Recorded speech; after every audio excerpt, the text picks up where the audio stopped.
Buenas tardes a todos. En esta ocasión queremos comenzar nuestra exposición presentándoles a cada uno de los integrantes del equipo: Jorge Martínez, Stephanie Fernández, Adrián Robledo y su servidora Adriana Sánchez, compartiendo brevemente nuestras ideas sobre la importancia del tema del derecho, especialmente en el ámbito laboral.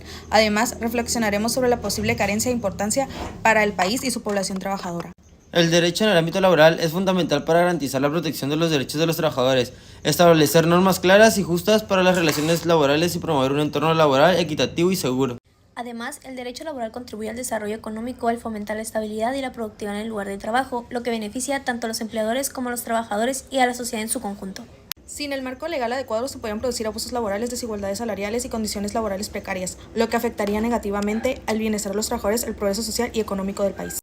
También puede disuadir la inversión extranjera, obstaculizar el crecimiento económico a largo plazo. Por lo tanto, la carencia del derecho en el ámbito laboral puede tener graves repercusiones tanto para los trabajadores como para la sociedad en su conjunto.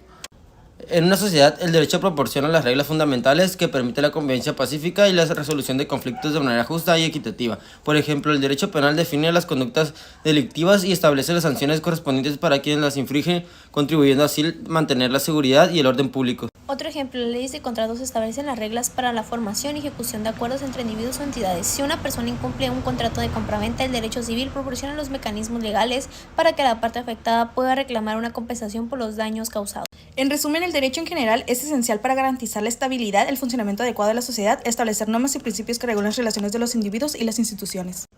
Su aplicación promueve la justicia, la equidad y el respeto por todos los derechos de todos los miembros de la sociedad. Ahora hablaremos sobre el derecho público y privado.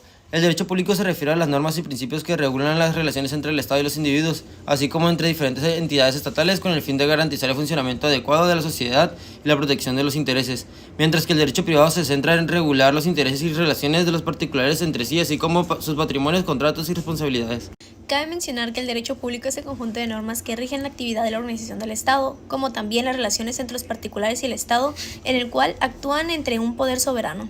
Por otro lado, el derecho privado es aquel que se encarga de regular las relaciones entre los particulares, las cuales son planteadas en su propio nombre y beneficio.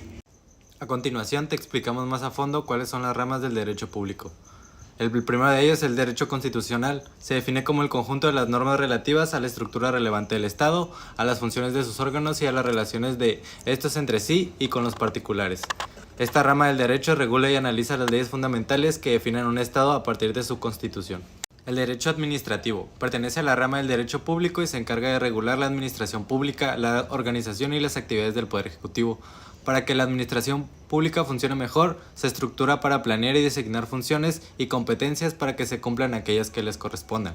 El derecho penal tiene que ver con la capacidad del Estado, es decir, su capacidad para castigar a quienes violen la ley y para ejercer la coacción sobre los ciudadanos entre quienes impera. Seguimos con el derecho social, que es el conjunto de leyes, disposiciones y normas que establecen y diferencian los principios y medidas de protección de las personas, grupos y sectores de la sociedad económicamente débiles. Ahora el derecho fiscal. El derecho fiscal establece las normas que determinan los tributos. Esto es, a través de los diversos ordenamientos fiscales del Estado, grave las actividades de los gobiernos sin importar la naturaleza civil o mercantil de las mismas. Ramas del derecho privado.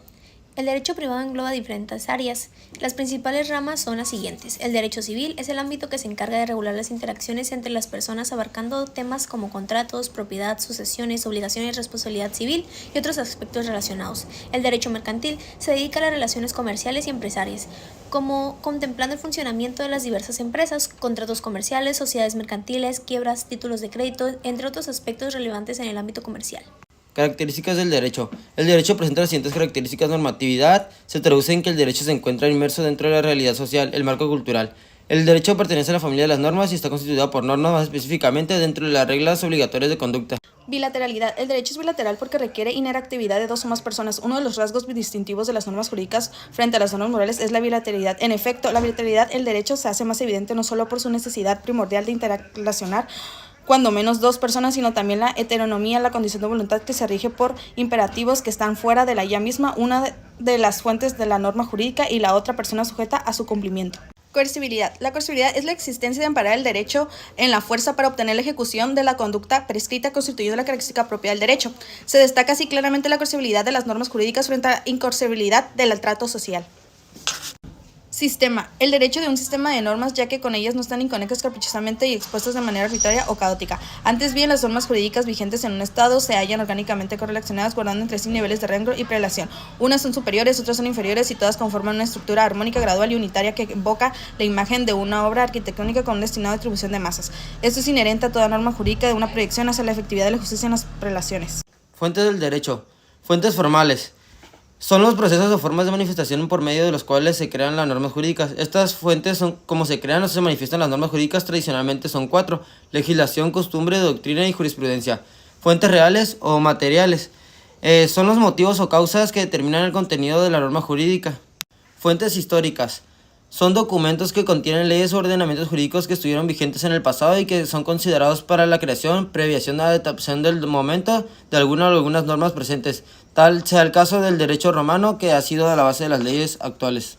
En México, la legislación desempeña un papel fundamental en la creación y modificación de leyes, tanto secundarias como constitucionales. Para realizar cambios en las leyes secundarias, que son aquellas que complementan y detallan los principios establecidos en la Constitución, se requiere una de las mayorías del simple voto de las cámaras del Congreso de la Unión, es decir, que más de la mitad de los votos de los legisladores presentes en cada cámara. En cuanto a la modificación de la Constitución, el proceso es más riguroso y requiere de una mayoría calificada. Para realizar cambios en la Constitución mexicana, se necesita el voto afirmativo de al menos 2/3 de los miembros presentes en ambas cámaras del Congreso de la Unión, así como la aprobación de la mayoría de las legislaturas en el estado del país. Este requisito garantiza que en cualquier modificación a la Constitución, este sea el resultado de un consenso amplio y refleje los intereses y valores de la sociedad mexicana en su conjunto. En el siguiente tema hablaremos sobre la jurisprudencia. ¿Qué es? Se entiende como jurisprudencia al conjunto de decisiones, resoluciones judiciales y fallos de una materia determinada que emiten las instituciones judiciales de una nación dentro de un marco jurídico determinado. Es una de las fuentes del derecho positivo que estudia y emplea como referencia las decisiones que los jueces tomaron en el pasado. La jurisprudencia es lo que permite que la ley se aplique siempre de una manera similar. También se puede considerar la jurisprudencia como la ciencia o la filosofía de la ley, que estudia el modo en que se aplican, se aplicaron y se comprenden las leyes. El propósito de la jurisprudencia es el obtener una interpretación uniforme de las leyes para poder aplicarlas a los casos que la realidad les presente. Así se mantiene un criterio más o menos unívoco a la hora de tomar decisiones. Además, se mantiene estable y coherente el corpus del derecho positivo en un país. El artículo 123, apartado A de la fracción 22 de la Constitución Política de los Estados Unidos Mexicanos, otorga al trabajador la acción de indemnización para recibir el pago de 3 meses de salario en un despido injustificado. La acción de indemnización es la otra opción que tiene el trabajador para demandar al patrón que lo ha despedido injustificadamente. Regularmente esta acción la ejercita el trabajador cuando no tiene interés en ser reinstalado en su puesto de trabajo y que el trabajador puede preferir ser indemnizado a regresar a un trabajo en el cual ya no se sentirá como por haber sido despedido injustificadamente. El trabajador cuenta con el término de 2 meses para presentar la solicitud de conciliación ante el centro de conciliación competente, salvo las excepciones establecidas por la ley. Otra de las fuentes formales es la costumbre, que es la forma espontánea y popular de la creación del derecho. A diferencia de las leyes, en esta han sido establecidas por virtud de un acto expreso y reflexivo del Poder Legislativo y requieren un proceso de elaboración, una declaración y una promulgación y publicación. Las normas fijadas por la costumbre surgen de manera espontánea, por la actuación uniforme y continua o habitual de los grupos o sociedades. La ley se dicta a la costumbre que se vive. La ley en el derecho actual adquiere vigor por su condición por escrito y por su publicación. La costumbre rige aunque no se haya recogido por escrito y basta que se haya comprobado por el manifiesto. En el derecho moderno es común la primicia de la ley sobre la costumbre. Esto no ocurrió así en derechos antiguos, en que apenas se daba el concepto de ley y ciertamente los orígenes del derecho se hallan en la costumbre. Doctrina. La doctrina en el derecho mexicano se define como el conjunto de estudios que los juristas fundamentan científicamente con el fin de dejar claras ciertas situaciones o circunstancias jurídicas controversiales. La doctrina es la base del ordenamiento jurídico de un Estado y se forma a partir de la opinión de expertos juristas y estudios del derecho. Cuando hay discrepancias en la interpretación de la ley entre ciudadanos civiles o entre los mismos abogados, se acude a los juristas especializados con una trayectoria en términos judiciales y constitucionales. Todo ello para generar un consenso sobre las diferencias que puede provocar, entre otros, el planteamiento de una ley. Como casi todo el derecho, la doctrina jurídica tiene como pilar el lenguaje. Esto quiere decir la interpretación que hace hacia la ley para poder llegar a acuerdos que necesita el metalenguaje. Con él se explica lo mismo el derecho que quiere decir. Ahora hablaremos de las fuentes reales del derecho, exponiendo ejemplos de cómo el hecho real ocurre en la sociedad y puede influir en la creación y aplicación del derecho.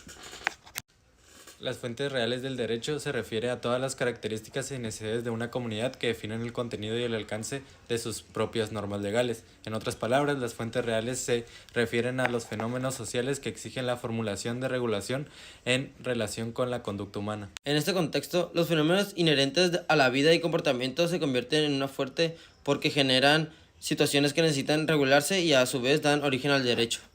En consecuencia, las fuentes reales o materiales pueden reducirse esencialmente a dos aspectos: las ideales de justicia y las circunstancias históricas.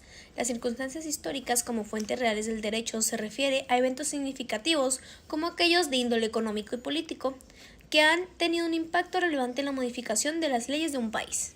Las relaciones y la estructura económica de una sociedad pueden influir en la creación de normas legales. Cada sistema jurídico incorpora una fuente real, es decir, un evento social que determine y que se refleja en sus principios y normativas. Esto significa que las leyes no surgen de manera aislada, sino que están influenciadas por los cambios y las demandas concretas de la sociedad.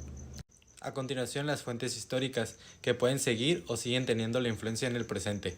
Es aquel derecho que se crea y evoluciona con cada sociedad y se refiere a los documentos, testimonios, obras literarias, tratados científicos, necesariamente de carácter jurídico o no, que evidencia la manera de ser de los pueblos o comunidades. Es como se organizan y establecen las normas. Son todos los acontecimientos, documentos, vestigios que en su momento encerraron una norma o ley jurídica y que le sirve al legislador para crear nuevas leyes.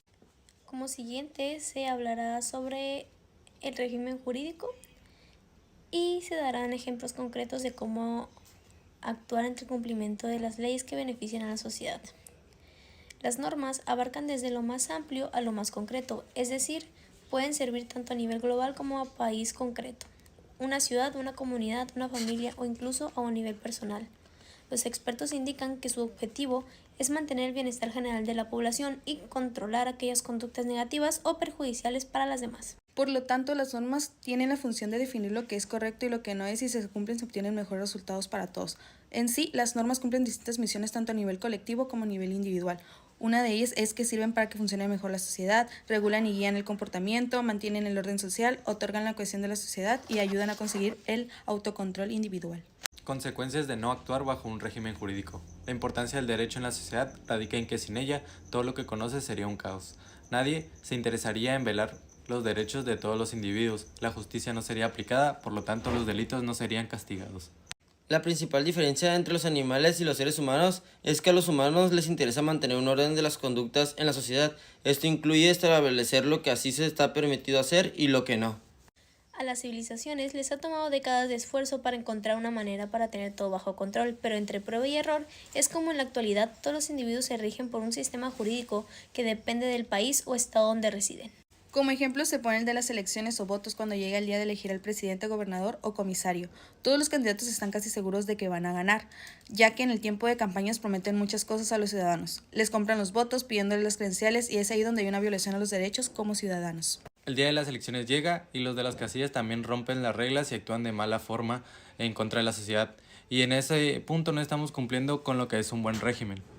Por último, se explicará la importancia del derecho en la sociedad. El derecho es un sistema u orden normativo institucional que regula la conducta externa de las personas, inspirada en los postulados de justicia y certeza jurídica, que regula la convivencia social y permite resolver los conflictos de relevancia jurídica, pudiendo imponerse coactivamente. Es todo por nuestra parte. Gracias por su atención.